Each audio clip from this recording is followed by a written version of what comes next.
இது மகிமை நேரம். அன்பார்ந்த மகிமை தொலைக்காட்சி நேயர்களே, இந்த மகிமை நேரம் வழியாக உங்களை சந்திப்பதிலே நான் மிக்க மகிழ்ச்சி கொள்கிறேன்.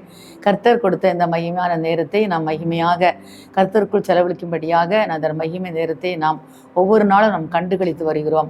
இந்த நேரங்களை நாம் கண்டுகளிக்கும் போது அது நம்முடைய வாழ்வில் நமக்கு மகிமையானவர்களே நமக்கு தரும் என்பதில் எந்த விதமான சந்தேகமும் இல்லை. எனக்கு பிரியமானவர்களே, இந்த வாரத்தில் கூட நாம் கர்த்தருடைய வேண்டுதலை கேட்கும் இறைவன் என்ற தலைப்பில் நாம் 7 நாட்களும் நாம் 7 நபர்களை பற்றி நாம் சிந்திக்க இருக்கிறோம். வேண்டுதல் என்பது இறைவனிடத்திலே நாம் மன்றாடி கேட்பது. இன்றைக்கு உலகில் உள்ள எல்லா ஜனங்களும் அவரவர் தெய்வத்தை நோக்கி வேண்டுதல் செய்கிறார். ஆனால் நம்முடைய பைபிளில் நம்ம பார்க்கும்போது அநேகர் கர்த்தரிடத்துல வேண்டுதல் செய்த போது கர்த்தர் அந்த வேண்டுதலின் விண்ணப்பத்தின் சத்தத்தை கேட்டு அவர்களுக்கு நல்ல பதிலை கொடுத்து அவர்களுடைய வாழ்க்கையை கர்த்தர் ஆசீர்வாதமாக மாற்றி இருக்கிறார். எனவே தான் சங்கீதம் 37:4 சொல்லப்படுகிறது, கர்த்தரிடத்தில் மனமகிழ்ச்சியாயிரு, அவர் உன் இருதயத்தின் வேண்டுதலை உனக்கு அருளி செய்வார் என்று சொல்லப்படுகிறது. சங்கீதக்காரனாகிய தாவீது கர்த்தரிடத்துல மனமகிழ்ச்சியா இருந்து அவன் வேண்டுதலை கர்த்தருக்கு தெரியப்படுத்துத போது கர்த்தர் அவருடைய வேண்டுதலை கேட்டு அவருக்கு என்ன செய்திருக்கிறார்?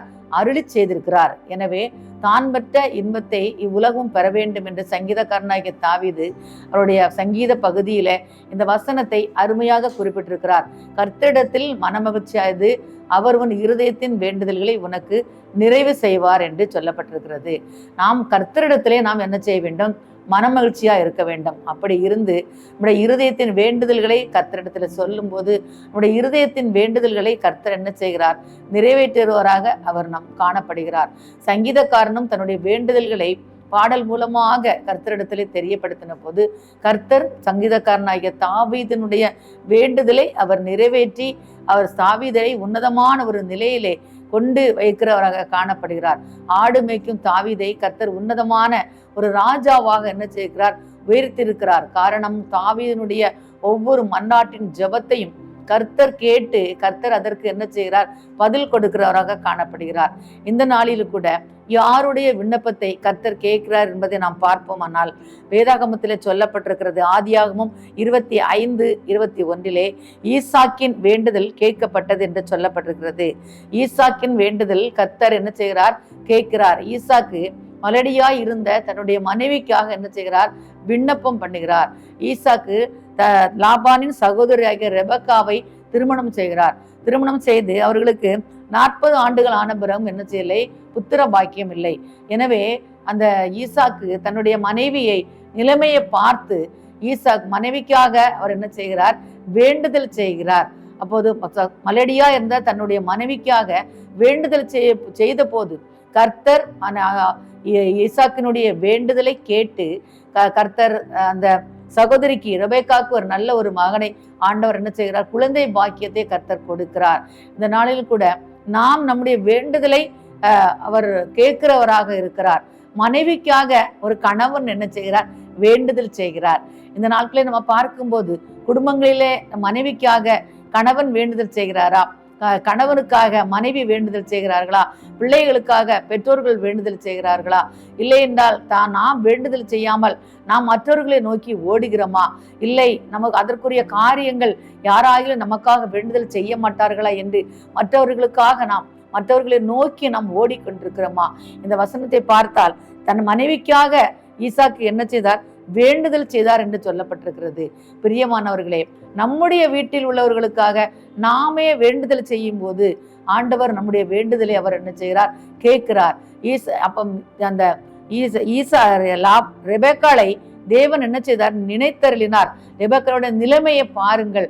ஒருவேளை அவள் எவ்வளவு துன்பத்தை அனுபவித்திருக்கலாம், பலவிதமான துக்கத்தை அவள் அனுபவித்திருக்கலாம், பலவிதமான இகழ்ச்சியான பேச்சுக்களை அவள் அனுபவித்திருக்கலாம். அதையெல்லாம் பார்த்த இந்த கணவனுக்கு தன்னுடைய மனைவி மேல எவ்வளவு ஒரு பாசம் இருந்திருக்க வேண்டும், எவ்வளவு ஒரு அன்பு இருக்க வேண்டும். எனவே தான் தன்னுடைய மனைவிக்காக என்ன செய்கிறார்? அவர் கர்த்தரிடத்துல போராடி என்ன செய்கிறார்?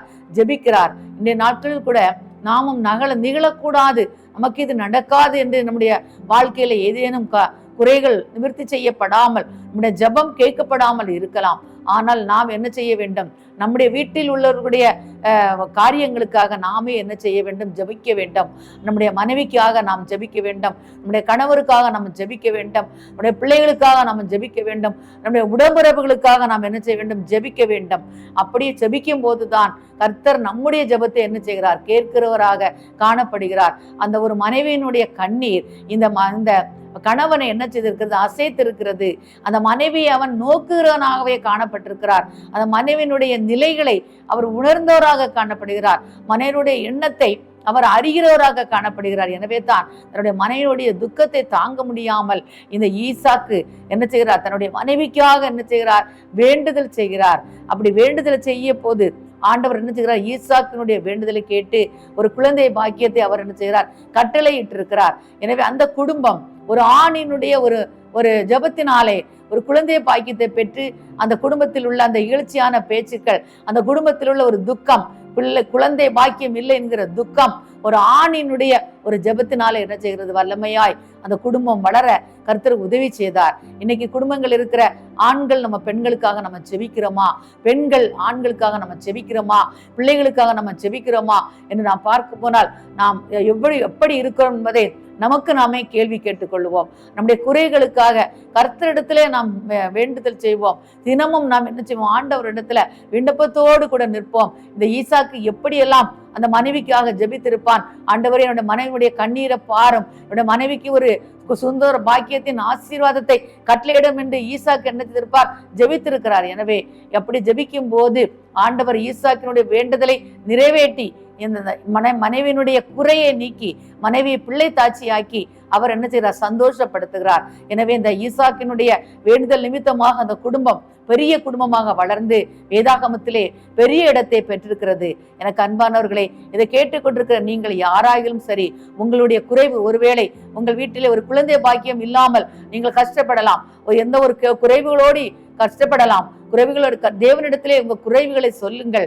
மனைவியுடைய குறைகளை கணவன் ஜெபிங்கள், கணவனுடைய குறைகளுக்காக மனைவி ஜெபிங்கள், பிள்ளைகளுடைய குறைகளுக்காக பெற்றோர்கள் ஜெபிங்கள், பெற்றோருடைய குறைவுகளுக்காக பிள்ளைகள் ஜெபிங்கள், உறவினர் ஜெபிங்கள், நம்முடைய உடம்புறுப்புகள் ஜெபிங்கள். எனவே ஒரு வீட்டில் உள்ள குறையை நிமிர்த்த அதே வீட்டில் உள்ளவர் ஜெபிக்கும் போது கர்த்தர் அந்த குறைவை என்ன செய்கிறார்? நிறைவாக்குகிறார். நாமும் நம்முடைய வாழ்வில இந்த காரியத்தை நம்ம நினைத்து நம்முடைய வாழ்க்கையிலே நாம் கர்த்தரிடத்திலே நம்ம வேண்டுதலில் சொல்லுவோம். கர்த்தர் ஈசாக்கின் வேண்டுதலை நிறைவேற்றிய தேவன் நம்முடைய வேண்டுதலையும் கேட்க அவர் பெரியவராய் இருக்கிறார், அவர் வல்லவராய் இருக்கிறார். எனவே நாமும் அனுதினமும் ஜெபிப்போம், வேண்டுதலை கர்த்தர் சொல்லுவோம். கர்த்தர் நிறைவேற்றி நம்முடைய வாழ்க்கையும் அவர் செழிப்புள்ளவாய் ஆக்குவார். ஆமா, என் கர்த்தர் தாமே இதை கேட்ட ஒவ்வொருவரையும் உங்களை இந்த வேண்டுதல் நிமித்தமாக கர்த்தர் உங்களை அவங்களை ஆசீர்வதிப்பாராக. ஆமென். தொடர்ந்து நாம் ஜெபிப்போம். கிருபையுள்ள நல்ல தகப்பனே, அருமையான இந்த வேலைக்காக நன்றி செலுத்துறோம் அப்பா. ஈசாக்கின் வேண்டுதலை கேட்ட தேவன் ஆண்டவரை யாரெல்லாம் ஆண்டவர் இந்த செய்தியை பார்த்து கொண்டு என்னுடைய வேண்டுதல் கேட்கப்படாதா என்று ஆண்டவரை விண்ணப்பத்தோடு உடைய கரத்தை நோக்கி காத்திருக்கார்களோ அவர்களுடைய வேண்டுதல்களை நீர் நிறைவேற்றி கொடுக்கும்படியாய் ஜெபிக்கிறோம் அப்பா. கர்த்தர் அப்படி செய்ய கிருபைக்காக நன்றி செலுத்துறோம். எல்லாருடைய விண்ணப்பங்கள் கண்ணீரோட, கவலையோடு, பாரத்தோடு, கஷ்டத்தோடு ஆண்டவர் இடத்துல யாரெல்லாம் விண்ணப்பம் பண்ணுகிறார்களோ அவருடைய விண்ணப்பத்தை கர்த்தர் கேட்கும்படியாக நாங்கள் ஜெபிக்கிறோம். முக்கியமாக ஆண்டவரே, குழந்தை பாக்கியத்திற்காக மன்றாடுகிற பிள்ளைகளுக்காக நாங்கள் ஜெபிக்கிறோம் அப்பா.